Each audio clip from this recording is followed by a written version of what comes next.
여러분 안녕하세요. 우리 리딩 지저스 벌써 막바지로 다가오고 있습니다. 질문들이 좀 들어오고 있는데 오늘 두 가지 질문을 좀 같이 나누도록 할게요. 첫 번째, 목사님 안녕하세요. 성경에는 많은 민족과 족속들이 나오잖아요. 그 중에서 한 가지 정리되지 않고 헷갈리는 것이 있는데요. 고린도 후서 11장에서 사도 바울은 자신이 히브리인이며 이스라엘인이라고 하는데 히브리인이나 이스라엘인이나 같은 것 아닌가요? 히브리인, 이스라엘인, 유다인, 유대인 이 모든 것이 같은 민족 아닌가요? 또 히브리인, 유대인, 이스라엘인 이들 모두 현대 이스라엘 국가 민족으로 이해해도 되나요? 이렇게 질문을 하셨습니다. 우선 이제 히브리인에 대한 내용, 히브리인이라는 이 표현 자체는 아브라함의 자손이다 이런 뜻이에요. 그래서 히브리인은 아브라함의 자손들을 칭할 때 썼던 표현이고, 그래서 출애굽기에 쓰였습니다. 출애굽기 2장 6절 7절에 보면 이제 모세를 향해서 히브리 사람의 아기로다 이렇게 말하고, 또 7절에도 히브리 여인 중에 이렇게 말하죠. 그래서 히브리인이다 하는 것은 이집트 사람과 이제 구분되는 아브라함의 자손을 말하는 그런 표현입니다. 이스라엘이라 하는 이 표현은 야곱의 자손이다 이런 뜻이에요. 아시다시피 창세기 32장의 야복 강가에서 이제 야곱이 천사와 씨름하다가 얻은 이름이 바로 이스라엘이라는 이름입니다. 이스라엘은 하나님의 군대다 하는 뜻이에요.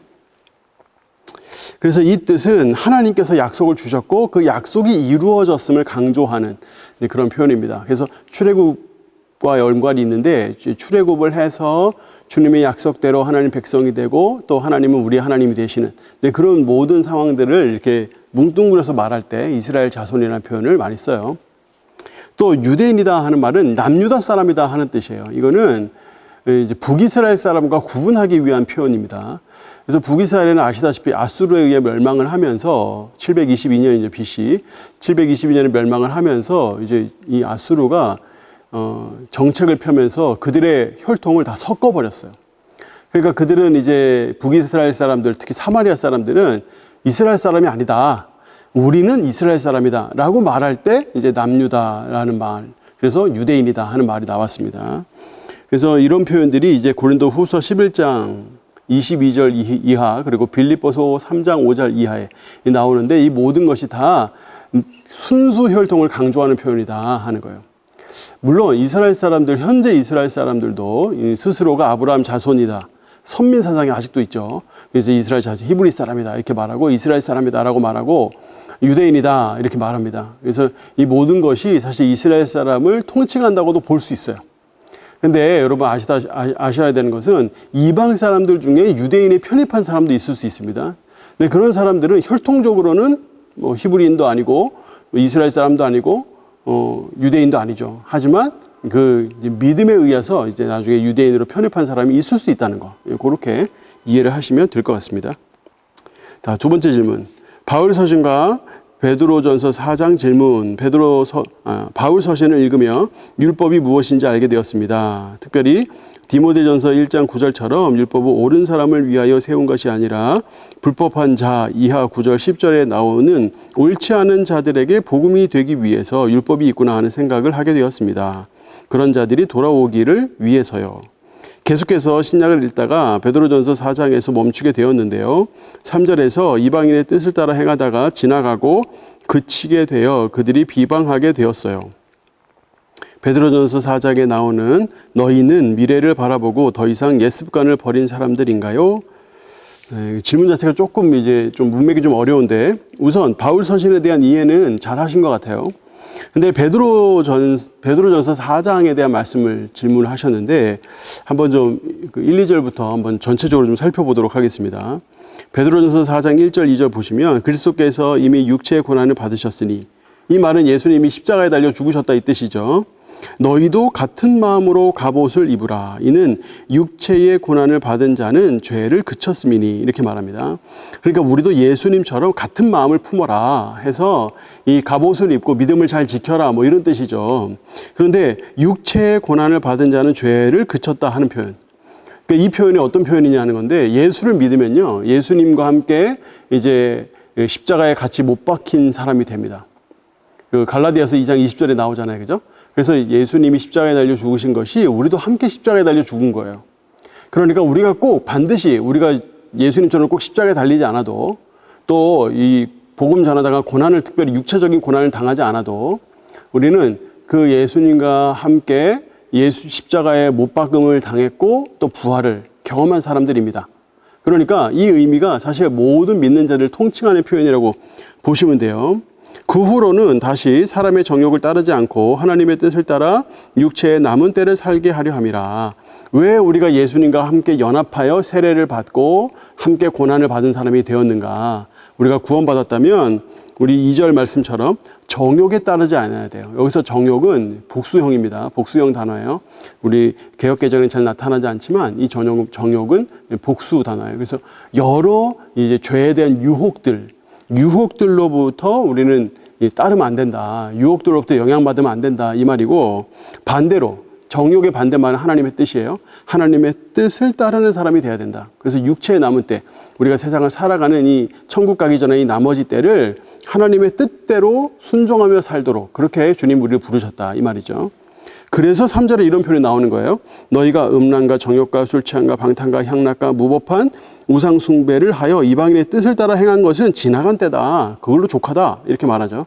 그러니까 우리는 다시는 정욕을 행할 사람들이 아니다. 정욕들에 영향받을 사람이 아니다. 정욕에 휘둘릴 사람들이 아니다. 우리는 예수를 믿고 하나님의 뜻에 따라 살아갈 사람들이다. 이 말이죠. 근데 이제 질문하신 게 4절이잖아요. 4절에서의 그들이 누구냐 하는 거잖아요. 4절 보세요. 이러므로 너희가 그들과 함께 그런 극한 방탕에 다름질하지 아니하는 것을 그들이 이상히 여겨 비방하나 그들이 산 자와 죽은 자를 심판하기로 예비하신 이에게 사실대로 고하리라. 자, 여기서 그들이 누구냐 하는 겁니다. 우리 질문하신 분이 이 그들이 미래를 바라보고 더 이상 옛 습관을 버린 사람들이냐 이렇게 얘기하셨는데 사실 반대로 이해하셔야 돼요. 여기서 그들이 누구냐면 앞에서 말했던 음란과 정욕과 술취함과 방탕과 향락과 무법한 우상 숭배를 여전히 하고 있는 사람들입니다. 자, 보세요. 너희가 그들과 함께 그런 극한 방탕에 다름질하지 아니하는 것을, 그러니까 우리는 예수를 믿었기 때문에 더 이상 정욕에 휘둘리지 않죠. 예수를 따라 살아요. 하나님의 뜻에 따라서. 하나님의 뜻을 따르는 사람과 여전히 정욕을 행하며 사는 예수 믿지 않는 사람들이 있다는 겁니다. 그래서 이 두 사람 사이에 갈등이 있다는 거예요. 그래서 너희가, 그러니까 우리들이 그들과, 그러니까 정욕을 따르는 사람들처럼 이 방탕에 다름질하지 않는다. 방탕을 막 얻으려고 막 그렇게 살지 않는다.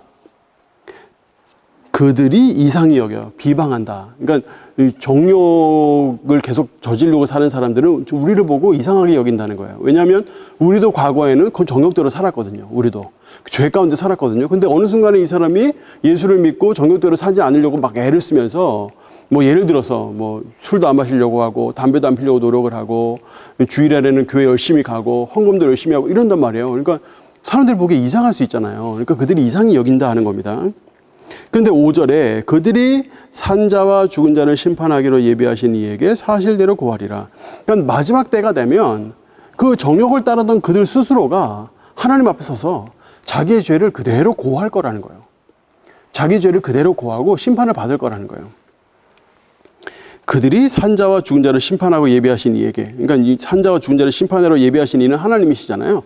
그 하나님 앞에 사실대로 고하고 벌을 받을 것이다. 그 말이에요. 그러니까 이제 아까 질문하셨던 것처럼 너희가 누구냐, 그들이 누구냐 했을 때 이제 너희는 우리들을 말하고요. 그러니까 너희는 미래에 이제 구원을 얻을 사람이 아니에요. 지금 현재 예수를 믿는 사람들이에요. 물론 정욕을 100%, 정욕에서 100% 자유롭다는 말은 아니에요.